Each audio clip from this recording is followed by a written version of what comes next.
কেউ যদি আপনার নাম্বার ব্লক করে রাখে, সেই ব্লক আনব্লক করে আপনি নিজে যত ইচ্ছে তাকে কল দিতে পারবেন। তাই গুরুত্বপূর্ণ কাজটি কিভাবে করবেন চলুন একদম প্র্যাকটিক্যালি দেখিয়ে দিচ্ছি। ভিডিওতে যদি নতুন হয়ে থাকেন তাহলে লাইক, কমেন্ট, শেয়ার করে যাবেন। এরকম টিপস এন্ড ট্রিক্স পেতে আমাদের পেজটি ফলো দিয়ে রাখবেন। যে কোনো একটা ব্রাউজার সিলেক্ট করে নিন। এখানে ব্রাউজারে গিয়ে সার্চ করুন গ্লোব ফান। গ্লোব ফান লিখে সার্চ করার পর একটা ওয়েবসাইট চলে আসবে। এই ওয়েবসাইটে গিয়ে আপনি এই ওয়েবসাইটের উপর ক্লিক করে দিন।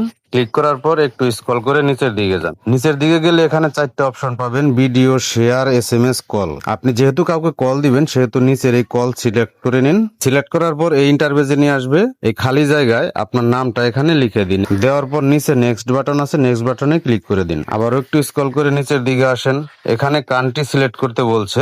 আপনি যেই কান্ট্রিতে থাকেন ওই কান্ট্রিটা এখানে সিলেক্ট করে নেবেন। যেমন আমি বাংলাদেশের, যেহেতু আমি এখানে বাংলাদেশ সিলেক্ট করে নিব। আপনি যাকে কল দিতে চাচ্ছেন তার নাম্বারটা এখানে লিখে দিবেন। যেমন আমি লিখে দিলাম আমার নাম্বারটা। নাম্বারটা লেখা হয়ে গেলে নিচে দেখেন কল লেখা আছে, এই কলের উপর ক্লিক করে দিন। তবে এখানে যদি একবারে কল না যায়, আপনি 2-3 বার ট্রাই করবেন, তারপর দেখবেন কল ঢুকে গেছে। অ্যালাউ চাইলে অ্যালাউ দিয়ে দিবেন। তো এইভাবে আপনার নাম্বার যদি ব্লক করাও থাকে তারপরেও কিন্তু আপনি কল দিতে পারবেন একদম ফ্রিতে।